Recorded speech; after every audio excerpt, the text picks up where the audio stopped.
Hey heroes, welcome back to Heroes of the Horn Extended Edition, as we have finished The Shadow Rising, or I should say I have finished The Shadow Rising, because you finished it a time or two. And we thought we'd do sort of a full book sort of synopsis review, what I liked, what I didn't like, how are we feeling now that we're 4 books in to this whole series. So... yeah. I gotta say, it was great. I enjoyed it. I think, as I've said before, I think it goes Great Hunt, Eye of the World, Shadow Rising, Dragon Reborn is my pecking order now. Mm-hmm. Yeah. Yeah. And we'll see how Shadow Rising stays as we progress. I've seen a lot of people say that the 4, 5, 6 arc is their favorite arc of the whole series. Sure.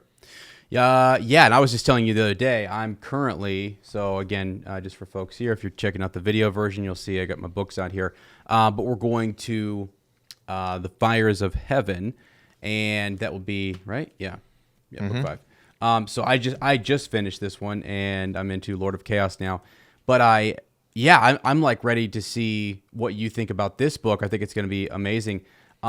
This is a good arc. This is a really good arc. I was so hyped when I finished this. There's one major thing I kind of forgot. And then, doing a reread, I'm like, whoa, holy smokes. I actually said something significant in the last part of our Shadow Rising review that I didn't realize. I don't know how I forgot it. I just simply forgot that it was very significant in this book. And you will find out. You will find out what that is. You'll be like, wow. I actually thought it was a book later or just at a different time. I don't know what I was thinking. But anyway, yeah, I'm excited to see what you think about this next arc, and I'm glad that you enjoyed this Shadow Rising because it is just a build. I think you're really pushed and challenged, to get into all that Aiel waste culture, new culture system. It's that's a bit much to take in, and I think you did well with it, which is like all the names and there's just so much that just gets thrown at you, Yeah, so I definitely feel like the first 3 books, now that I can view this as like, okay, let me think about it in the terms of that's one block. And then 4, 5, and 6 is sort of the next trilogy, I suppose.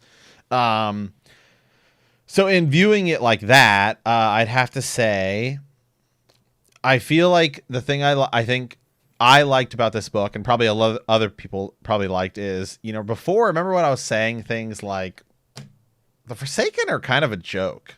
I mean, it's like, oh, I'm Balsamon, here we go. It's like, dude, are you ever even going to do anything? Right. Yeah. Right? And so this time, I mean, heck, they've finally done the villains, I guess you can say. It's not necessarily just the Forsaken, but the villains have finally started to do some stuff. I mean, the White Tower gets taken over. It's like, okay, now we're getting our sort of Empire Strikes Back arc going, which is going to progress our characters forward a lot. I mean, half of Perrin's family's dead. So It's like, okay, that's a big deal. That's right. With the Shan Chan, or not the Shan Chan, but the White Cloaks.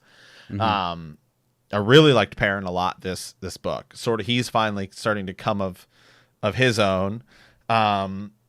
Rand is gathering this Aiel army, which is really cool. Him and oh god, I'm blanking on his name. Who's the guy that's trying to challenge him? Couladin. No. Couladin. Yeah. Couladin. Mm-hmm. And Couladin's trying to say, no, I'm the dragon. Yeah, whatever. Right. Okay. Right. Yeah. And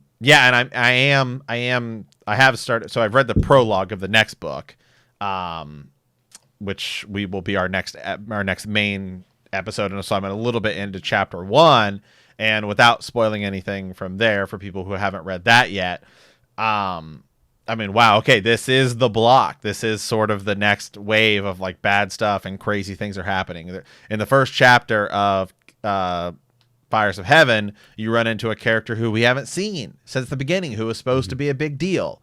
And now that I'm a little bit further, I think we can talk a lot more about the TV show and where we think it's going to go and how stuff's going to get moved forward. Because there's a big character who we've said, we're like, I can't believe this guy's in season 1. All right. And it was like one of the first initial cast members announced, because now I think they're moving that stuff way forward. way like I'm thinking early season 2 is when that character like stuff gets moved forward, which is going to cause the TV show to be all kinds of different, maybe. So that in itself is pretty cool, and just thinking about a lot of that. So other cool things I liked in the Shadow Rising, I felt like the girls, getting a little bit more of Elaine's backstory with Tom, Sure, was cool, because we knew that there was kind of something there. We didn't really know who, like, she'd remembered him, but we didn't know why. But I will say overall, I do feel like maybe Egwene and even Nynaeve did have kind of the big moment where she takes on a Forsaken, but in terms of like a little bit more of them like getting to really see what's going on, they're just kind of traveling, and which is okay. You can't focus on every character all at once, right? Sort of a thing. Yeah. So other than that, we got Avienda, a lot of Avienda that was good. Some characters we did not get a lot of in this book. Min, you get her at the kind of beginning, and that's kind of it. Although she shows up at the beginning of the next book, so I don't think that's really going to spoil anything. So that's cool. Yeah.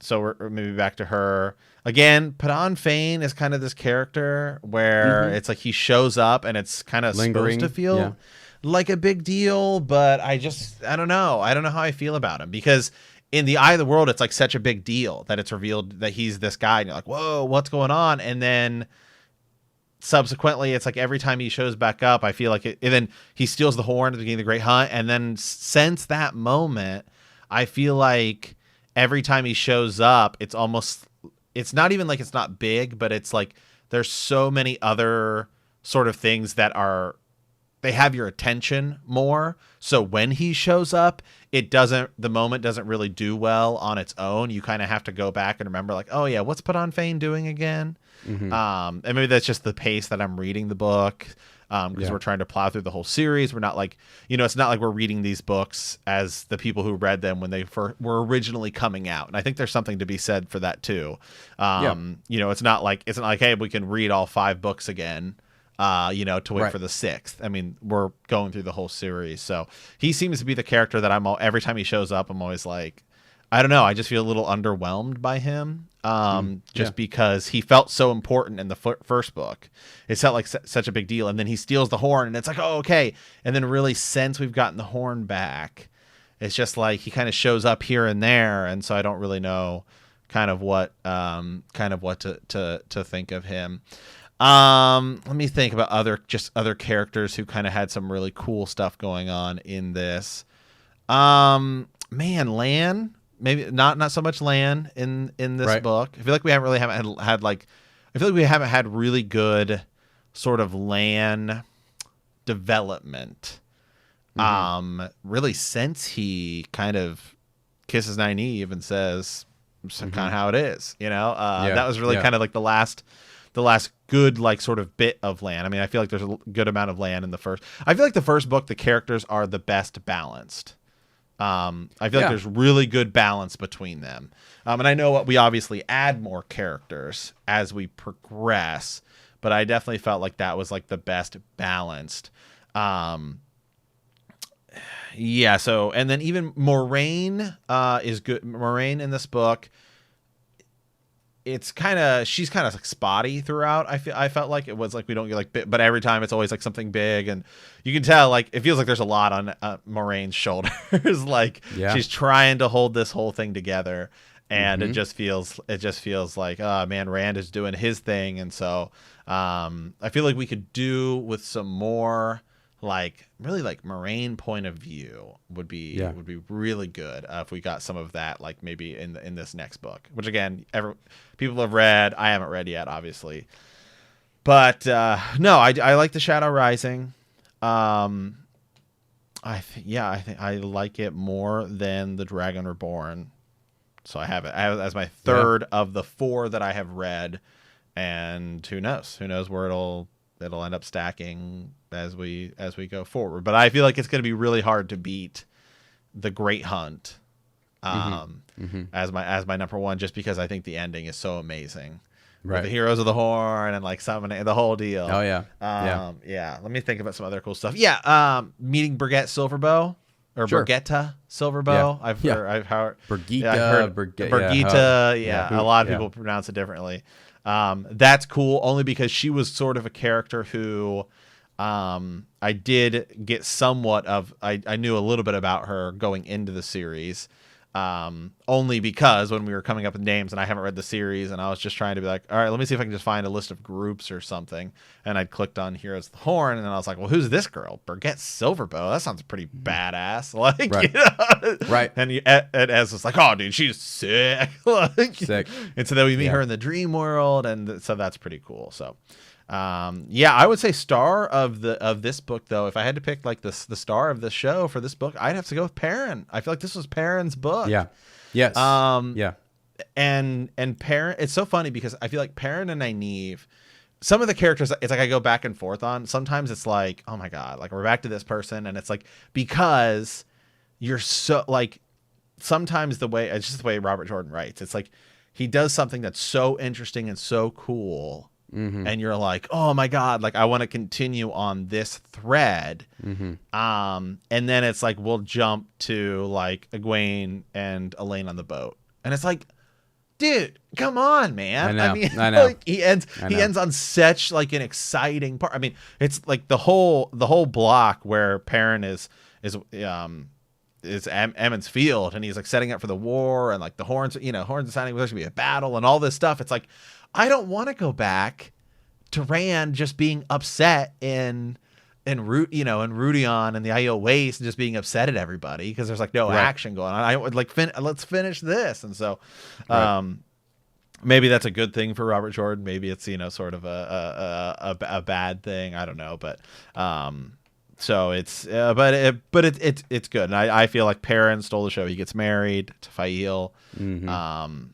And I have heard some people push back on some of the upcoming Fael chapters. They're kind of like, oh, dude, just wait till you get to the Fael chapter. So Fael seems like a character that is either like lover or hater, is maybe the way like some people feel about her. But I like her. I think she's cool. I mean, her dad's a super general, Davram Bashir. So he sounds a badass. So So I mean, it's good. I like this book. Yeah, that's it. Wow, it's a lot. Sorry, it's a lot. Whole it's good. Spiel on it. Get it out. I like it. A couple things. Let me see where I want to start with this because as I was rereading this, I thought this is going to be an interesting book, and you're very right about how you stick with Perrin for a while, and then when you bounce back to the Aiel Waste, or when you're in the Aiel Waste, and then you bounce to Tanchico, you're sort of like, what the heck is you're still caught up in a moment from wherever the almost seeming like the rising action was taking place in those batch of chapters. And then to me, sometimes you might not even be as interested in the read or the listen when you go to that new place at the beginning, and you might miss something, which is I've noticed that going back in a reread, just thinking, okay, I got to try to pay attention to everything, pick up on all the little details and be with it. I've noticed a couple things that are making more sense even to me on like a reread, so I'm going back and I'm catching names of characters and references to other places that's like starting to all kind of, help me put it together even more so than I had it up in the old noggin before. But one thing you were talking about Moraine and Lan and just characters development and, the ebb and flow of all of this. It does seem like Rand at this point, his relationship with Moraine is strained. There's some type of riff, or you're trying to learn.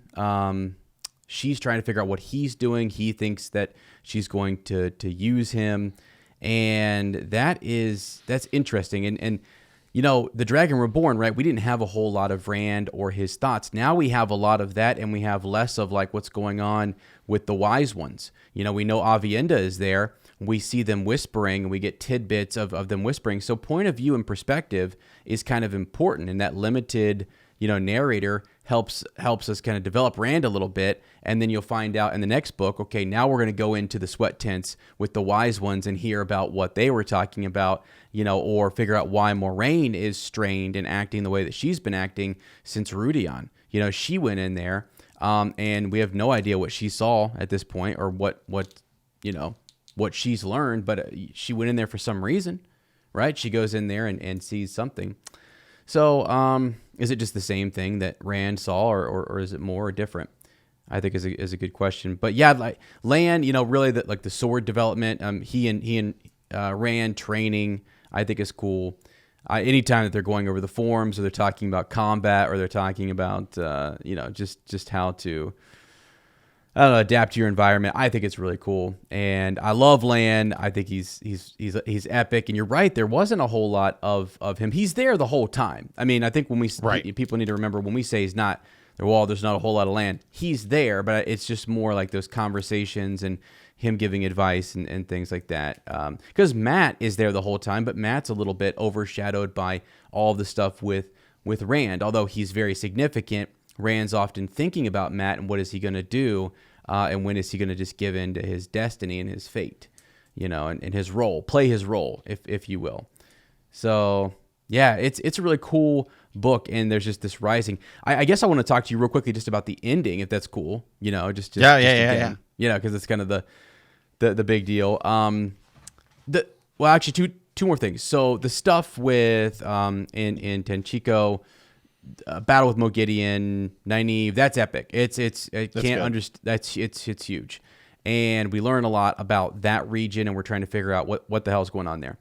So then you have, as you said, with Perrin, huge epic moment, steals the show, awesome. So you've got like 3 big moments in this book, which is cool, right? Because we didn't always have that. Like in the Great Hunt, where like everyone's a part of one big moment, but these are moments spread off, you know, across the continent, and so I think that's interesting.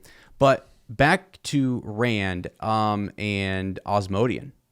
So this Osmodian character shows up in Lanfear, and you really start to see the plotting and the scheming, and it almost just feels that I remember the first time I read this, it's like at first in the beginning of this book, I'm nervous for Rand. He's there with Lanfear, and she's very close to him. She has him bound, and I'm thinking somebody better step in there. Somebody better show up and knock her out, because she's got him bound up with the power. Can Rand get out of that? Seems like she could do anything she wants to him, but yet she doesn't.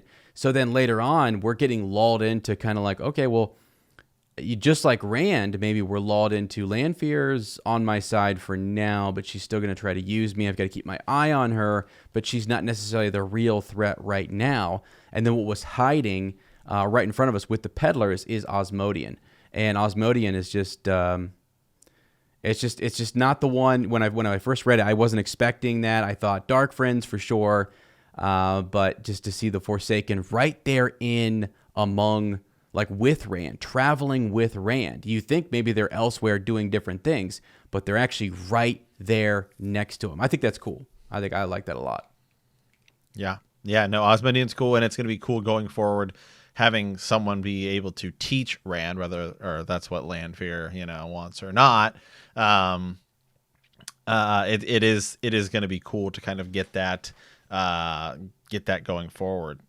Yeah, so it was cool. The ending was cool. It was kind of fast. I mean, the ending, wow, you know, it was really fast, especially once like Rand starts chasing him, right? It's like, hold on a second. Like sometimes I will say, and this might go back to like my thing where I'm like, well, like, let me use Game of Thrones, right? A Song of Ice and Fire as sort of a parallel, because it is also a huge epic fantasy, in actually probably a slightly bigger world, if you like were to compare maps and think of them as somewhat similar. You know, in that you have point of view chapters, but there's always something kind of like you always hear about, like, no matter where you are, jumping all over the world, it feels like everything's happening kind of at the same time. Mm-hmm. But the difference is that, you know, you have your characters who are, a lot of characters stay in the same region, and it's building towards them all coming together at the very end. Whereas with this, they travel such distances so often. And then now it seems like with the dream world and all this stuff, like it is more interconnected. It sort of, to me, makes the world feels a lot smaller, just because of how they're able to travel it. And then it sort of makes, it makes like some of the things they're doing seem less important, and maybe that's why I feel less sort of intrigued by certain storylines. And I think it is also like the action that's rising and stuff like this.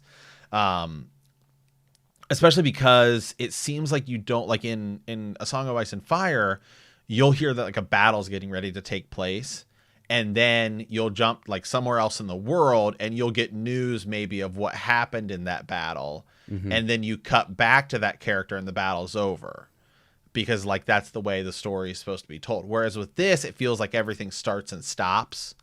And so to me, it just, and this might just be initially, there have been instances obviously where something else happened somewhere else. Yeah. Stuff like that. But it just feels like because they can just waygate, like blast way over there, or, you know, you look at the map and you're like, well, the Shan Chan are coming over. It's like, well, their islands are like way over there. And now they're over here and stuff. And so that to me is just kind of like, that's why often, you know, I'm like, hold on, we got to look at a map. Yeah. I'm like, where are we at? Where are we at again? And so I guess that to me might be why sometimes where it's just like, no, I'll just stick with Parent, because it's like, this is exciting. And then we cut over to Rand and he's doing it. And so that maybe that just might be it. And then, but I mean, just in trying to compare it to something, I guess somewhat. The other thing is, I think it's also just because you have point of view, it's a chapter that will have several points of view rather than it just being one chapter from this person's point of view. It's like, wait, hold on. Because then I'll like go back and I'm like, okay, look at this chapter. And then I have to remember, oh yeah, there was this one tiny little scene in it that was, you know, 10 minutes of this person's point of view. Yeah. That's yeah. If you missed that too, like some of those minor characters are in a big chapter where it was mainly Rand, but then you got a small, you know, perspective of a Dark Friend or a lesser, you know, Aes Sedai or whoever it might be. And yeah, or Bail Doman or something, you know, who knows? Right. Podon Fane was in this last book. You know, got something with him there at the very end. And you don't want to miss that. They're small, but they're tucked in there for a reason. And it's almost like at first you're like, all right, cool, let's get back to Rand, and you might miss it. And I think that's something that Robert Jordan is he's layering that in there to build for suspense. Yeah.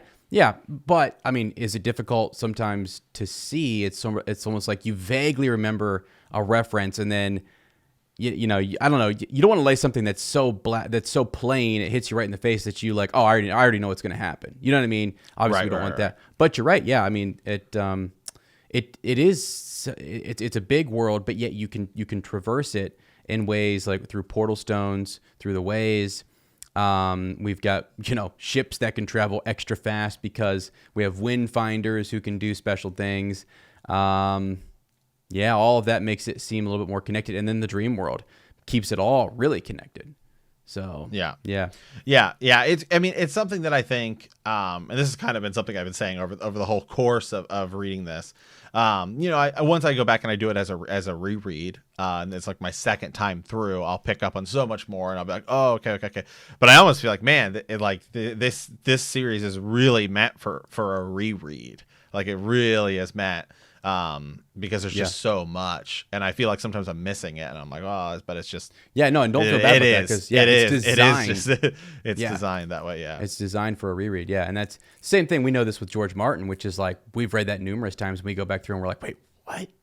You know, you find some nugget, and you're like, he wrote that in there, and he put all these, you know, symbols around one character that you didn't see before.